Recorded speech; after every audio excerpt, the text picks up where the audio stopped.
promessa de campanha de Lula, a isenção de imposto de renda para assalariados de até R$ 5.000 se tornou um projeto de lei já em poder do Congresso Nacional para avaliação. Para falar sobre esse assunto, a gente convidou o advogado tributarista Bruno Romano para nos ajudar a entender melhor sobre essa isenção, né, Bruno? Bom dia a você, bem-vindo. Bom dia, Paula. É um prazer estar aqui conversando com vocês e um bom dia também a todos os telespectadores aqui da Jovem Pan. Prazer é todo nosso. O Bruno, olha só, a gente sabe que para os assalariados, essa isenção do imposto de renda de até R$ 5.000, para quem recebe até R$ 5.000, vai ser muito positiva. Mas eu queria que você explicasse para a gente, para a economia como um todo. Vai trazer impactos positivos? A balança vai ficar ali meio pendente aí? O que você acha? Paula, excelente pergunta. Para o assalariado, evidentemente, é uma ótima medida. Na verdade, é uma medida que já deveria ter sido feita há muito tempo. Afinal de contas, se a gente for analisar, a nossa tabela de imposto de renda ela não é atualizada há quase uma década, né? Então acaba sendo muito difícil a gente ter uma regularidade de tributação se a nossa atualização não vem ano a ano e, no fim das contas, não é só o nosso rendimento que acaba sendo levado à tributação, nosso patrimônio acaba sendo levado à tributação. Então, a isenção em si é excelente para o trabalhador, é algo que é necessário, mas para a economia, temos alguns problemas no projeto de lei que foi apresentado. Por quê? Porque, embora seja uma medida muito, muito, muito boa e muito necessária, por outro lado, a forma como o governo acabou colocando isso no projeto acabou sendo um pouco atrapalhado, vamos dizer assim, acabou sendo atropelado. Porque o governo chegou e falou: nós não vamos atualizar a tabela do imposto de renda. Ou seja, em tese, continua tudo como está.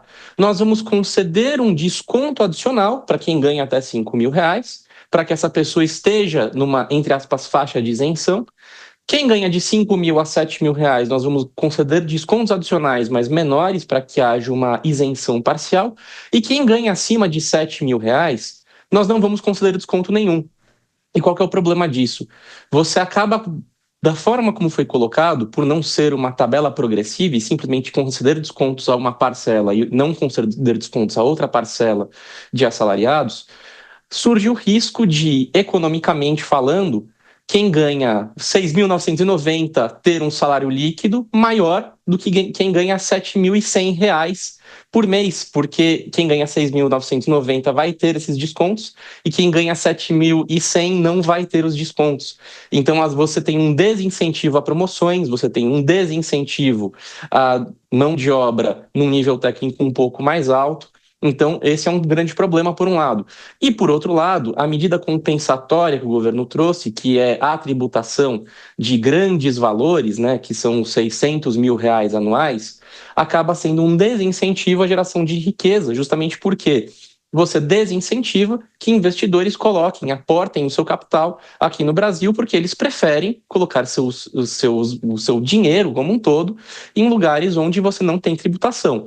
Se é para ter tributação, vão preferir colocar o dinheiro em países que tenham um menor risco, que é Estados Unidos, entre outros países. Então, temos uma medida muito boa, mas economicamente falando, nós temos alguns tropeços que precisam ser consertados e a gente espera que o Congresso Nacional venha consertar. Pois é, Bruno. Inclusive ontem, o ministro da Fazenda, Fernando Haddad, cumpriu a agenda aqui em São Paulo, na sede do Ministério da Fazenda, na Avenida Paulista. Eu acompanhei de perto essa agenda, ele não deu uma entrevista coletiva, mas à noite ele participou de um podcast. Nesse podcast ele falou justamente sobre essa questão dos super ricos, da dificuldade para que eles paguem realmente o imposto de renda, porque são os geradores de emprego e muitas vezes eles vão se evadir do país. Até fez algumas críticas em relação à gestão do ex-presidente Jair Bolsonaro, dizendo que havia prometido e não cumpriu e agora o governo Lula está cumprindo essa medida. Mas tem inúmeros desafios. Um deles é realmente efetivar o pagamento dos chamados super ricos, né? David, um prazer estar falando com você também, tenha um ótimo dia. E, de fato, é uma medida complicada para o governo. Por quê?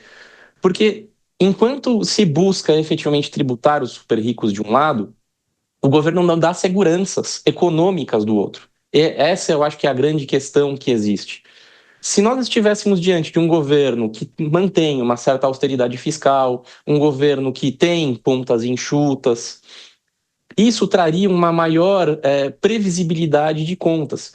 Hoje, inclusive, essa semana, nós já tivemos mais um aumento da taxa de juros, né? Subiu mais uma vez.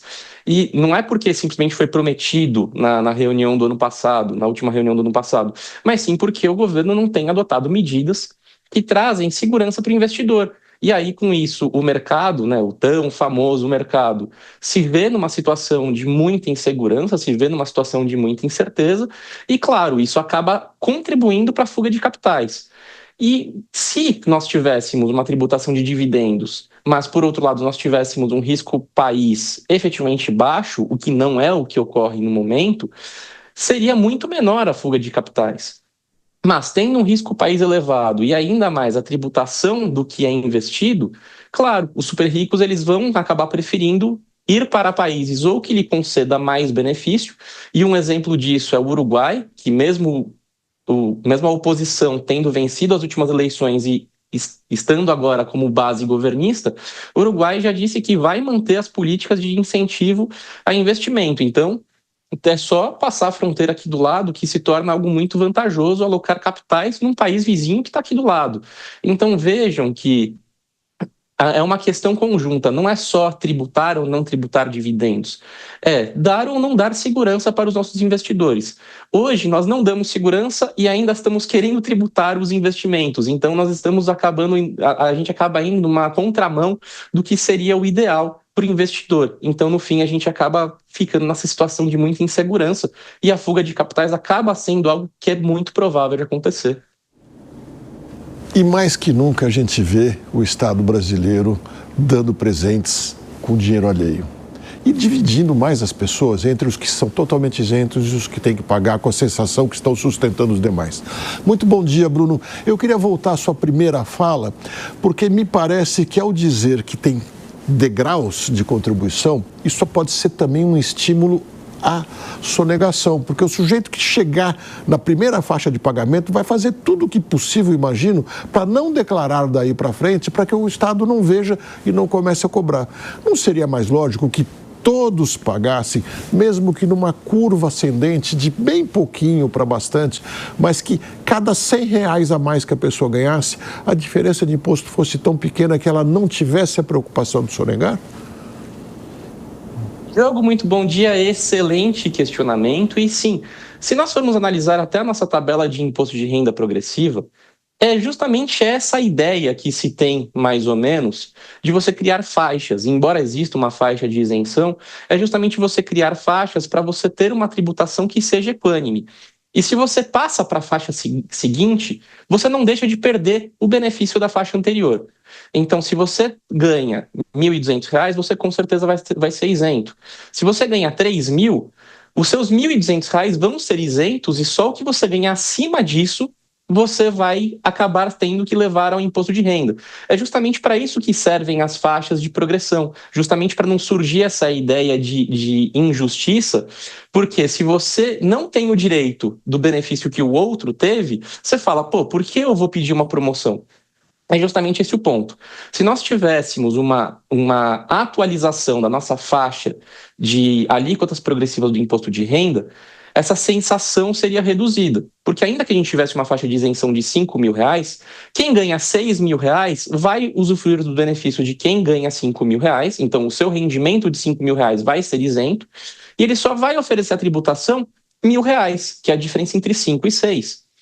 E as faixas, elas continuam sendo colocadas dessa forma justamente para que quem está cada vez mais acima não perca o benefício da faixa anterior. E é justamente essa crítica. O governo, da forma como ele colocou o projeto agora, falando, não, vou dar um desconto para quem ganha 5.000, vou dar um outro desconto para quem ganha 7. E quem ganha mais do que 7, não vou dar desconto algum, faz justamente por isso surgir essa ideia de injustiça. Então seria melhor, primeiro, ter uma atualização das faixas do imposto de renda, isso é mais do que necessário, e se nós atualizarmos as faixas do imposto de renda pelo período que deve ser atualizado, com certeza a faixa de isenção vai chegar a R$5.000 ou vai passar disso, então essa deveria ser uma prioridade. E a outra é trazer um maior escalonamento de faixas, porque se nós formos analisar hoje, para você estar na alíquota mais alta do imposto de renda, teu rendimento não é tão alto assim, comparando em termos de rendimentos populacionais como um todo. Então, é claro que a ideia é boa, a ideia de trazer uma isenção de até R$5.000 é necessária, mas a forma como o governo colocou traz uma situação de falta de justiça que é complicada, e é por isso que se espera que esse projeto, estando na mão do Congresso Nacional, ele venha fazer modificações que tragam um maior sentimento de justiça na população.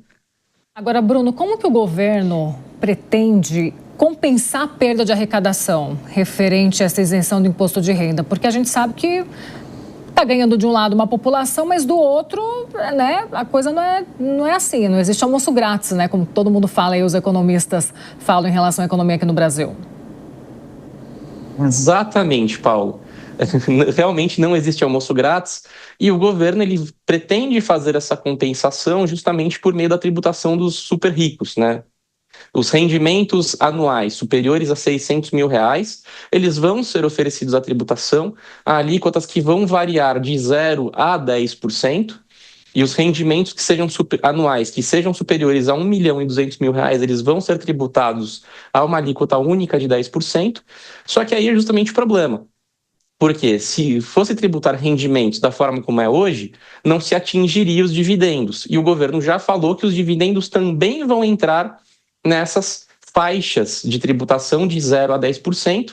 E aí é justamente atingir o investidor que gera riqueza, gera emprego. Então, por um lado, nós temos uma medida que é benéfica, que é a isenção dos R$5.000, mas por não existir almoço grátis, quem vai arcar com a conta é quem tem rendimentos que superam R$50.000 mensais ou R$600.000 anuais, inclusive no caso dos dividendos com a retenção na fonte diretamente. Então, você já vai receber o valor que você tem a receber de maneira líquida já com o imposto de renda. Então, vem daí a medida de compensação. A questão é, será que vai ser uma medida de compensação efetiva? A dúvida surge justamente por conta do risco de fuga de capital. Há justamente esse risco de quem tem esse rendimento e tem essa condição, compra um apartamento em Punta del Este, aloca seus rendimentos no Uruguai e vai estar com um rendimento com uma carga tributária muito menor. Ou então, se preferir, vai para outros países com uma segurança ainda muito maior, como é o caso de Estados Unidos. Compra um apartamento em Miami e lá aloca o seu dinheiro. E é justamente nesse ponto que o governo precisa ter atenção, porque com as medidas fiscais que estão sendo tomadas e a tributação dos dividendos, o impacto possivelmente, muito possivelmente, é que muitos investidores acabem optando por sair do país. Pois é, Bruno Romano nos ajudando a entender sobre a isenção do imposto de renda para quem recebe até R$5.000, os pontos positivos e negativos aí. Bruno, foi um prazer ter você aqui com a gente hoje. Paula, David, Diogo, foi um prazer estar aqui com vocês. Tenham um ótimo dia e também um ótimo dia a todos vocês, telespectadores da Jovem Pan. Até mais.